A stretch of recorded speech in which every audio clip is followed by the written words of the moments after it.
team, je rigole à l'avance. Demain soir, Olivier Véran, il va encore nous faire une annonce. Je vous dis tout de suite, je vais pas regarder. Mais pour une raison simple, il est chiant. Parce qu'il est chiant, ce mec. Il est ennuyeux à mourir. Il est ennuyeux comme quand ta grand-mère, elle te dit, tu viens me voir cet après-midi à la maison? Et ça fait un quart d'heure que tu es là, elle ronfle devant le téléfilm de la 6, tu n'as plus de batterie sur ton portable, et tu peux que relire des vieux Paris Match pendant que mamie elle dort, et ça dure des heures. Voilà à quel point il est ennuyeux. Et en plus, tout ce qu'il raconte, ça n'a aucun sens. C'est comme si j'écoutais un mec en train de dire, par exemple, vous avez faim? C'est très simple, j'ai la solution. Ne mangez pas. Vous avez soif? Ne buvez pas. La maison est sale, ne la nettoyez surtout pas.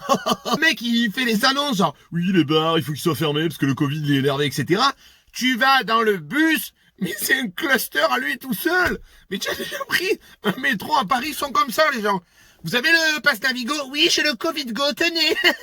Le chauffeur, c'est le Covid. Il se régale, il est fait macérer comme ça dans la rame. Et pendant ce temps-là, tu n'as pas le droit d'aller en boîte, tu n'as pas le droit d'aller à la salle de sport, tu n'as pas le droit d'aller dans un bar, ça n'a aucun sens. Et les salles de sport, tu vas m'en parler. Salle de sport, celle où j'allais, par exemple, il y avait, allez, on va dire 100 adhérents. D'accord, ils étaient là, geste barrière, allez, ils soulevaient du Covid comme ça, et tout.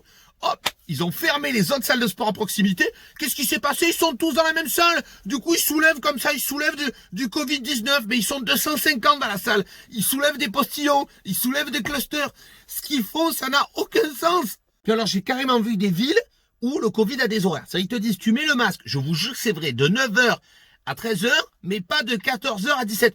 Qu'est-ce qui se passe? Il est intermittent, le Covid, il est fonctionnaire, il a des horaires de bureau. Ah non, je suis en pause. Allez-y, passez, je vous contaminerai pas. Non, ça me dérange pas. Et là, ils ont dit attention. On passe en zone écarlate. Oh, ils ont inventé les couleurs rouge rougeâtre, rouge rougacé. 250 personnes contaminées sur 100 000 habitants, c'est écarlate. Putain, mais heureusement qu'ils ont pas une pandémie de chikungunya au fin fond de l'Afrique noire. Parce que là, les mecs, ils pèteraient les plombs. Ils ont dit, oui, c'est pas extrêmement dangereux, mais il y a plus de lits en réanimation. Comment ça, il y a plus de lits? On paye tous les jours, on fait que payer. Mon QCN DAB, il retire de l'argent directement. Je comprends pas avec ce que je paye en taxe d'habitation, mais vous pouvez acheter tout un magasin Ikea. 3 milliards d'euros par mois, ils se font en taxes, en amende, en tout ce que tu veux. Tu vas me dire qu'ils peuvent pas acheter 2 clics-clacs? Je comprends pas. Et toute la soirée, on va encore avoir le droit à...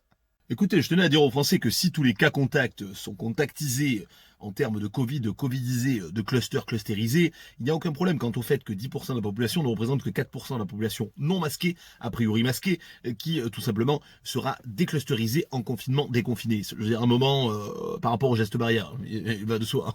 Alors tu vas nous dire quoi? Que tu vas nous reconfiner une fois de plus? Tu vas nous reconfiner? On va être confinés, on va sortir... Le Covid, il va encore nous toucher, on va être reconfiné, on va sortir reconfiné, ressortir reconfiné, ressortir reconfiné. C'est un jour sans fin, la France. Alors il est où, Bill Murray? Et tous les gens, ils se chient dessus. Alors c'est normal, ils se chient dessus parce qu'ils écoutent BFM TV. BFM TV, attention.